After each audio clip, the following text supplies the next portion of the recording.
Tips आजकल हर जगह मौजूद हैं, चाहे हम व्हाट्सएप पे हो, हम हर तरीके के सोशल मीडिया प्लेटफॉर्म पर, और कोई ना कोई हमारे को डेफिनेटली बताता है कि ये स्टॉक अच्छा जाने वाला है, इसमें पैसा लगा सकते हैं, चाहे वो हमारा दोस्त ही क्यों ना हो या फैमिली मेंबर ही क्यों ना हो।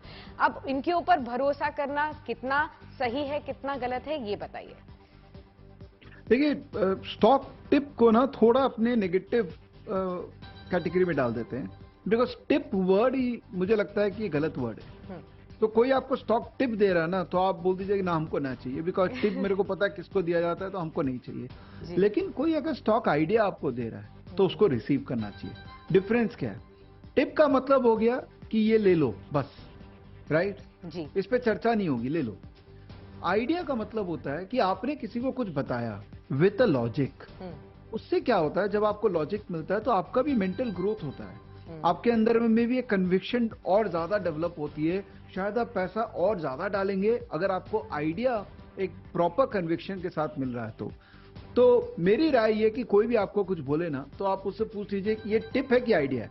अगर वो बोले टिप है तो ना कर दीजिए, बोले हमको नहीं चाहिए। अब शेयर मार्केट में कौन सी ऐसी मिस्टेक्स हैं या गलतियां हैं जो इन्वेस्टर्स को पहले से ही पता चल जानी चाहिए कि वो उसकी तरफ ना बढ़े, वो अवॉइड करनी चाहिए?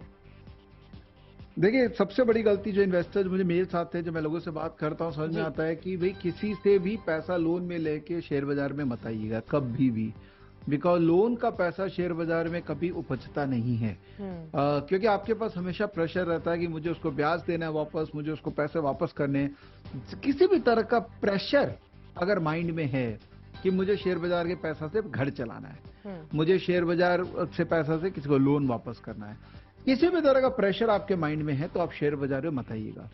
शेयर बाजार में वही पैसा कमाता है जिसका माइंड फ्री है, जो क्रिएटिव हो, जो बहुत कुछ सोच सकता है, जो एक आदमी, नॉर्मल आदमी नहीं सोच सकता है, और जिसका फ्री होना चाहिए माइंड। पढ़ते रहो, सीखते रहो, तब देखोगे कि अचानक से वो एक मोमेंट आ गया, यूरेका मोमेंट, जब आप एकदम से आपका माइंड में आता है अरे ये सही था, इसी से पैसा कमाई होंगे। बट वो यूरेका मोमेंट पहुंचने के लिए हर किसी के लिए ऐसा नहीं कि कल आ जाएगा, कोई 6 महीने लगाता है, कोई 6 साल भी लगा देता है। बट पेशेंस बहुत जरूरी है to realise that eureka moment, और टिकना बहुत जरूरी है। अगर आप टिकेंगे नहीं, लॉस वॉस करके आप अगर भाग जाएंगे और फिर आप ब्लेम करेंगे ब्रोकर को, आप बोलेंगे सेबी को कि भाई फलाना आदमी ने मेरे साथ गलत किया इसलिए मैंने लॉस किया। भाई आपको ये समझना पड़ेगा कि owners lies on you, because यहाँ तो लोग बैठे हैं आपसे पैसा लेने के लिए। तो आपको पता होना चाहिए कि किसके साथ काम करना है, किसके साथ नहीं काम करना है, और टिके रहना, मार्केट में पैसा बन जाता है। बिल्कुल।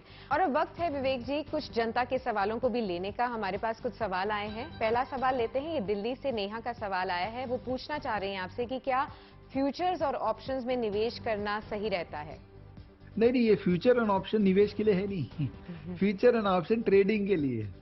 निवेश करना है तो कैश मार्केट में करते हैं। फ्यूचर एंड ऑप्शन जो ट्रेडिंग करते हैं, फुल टाइम जिनका काम है वो ही करते हैं। मैडम, आप गलती से भी इन्वेस्टमेंट कभी भी फ्यूचर एंड ऑप्शन के थ्रू मत करिए। It's a blunder you are doing.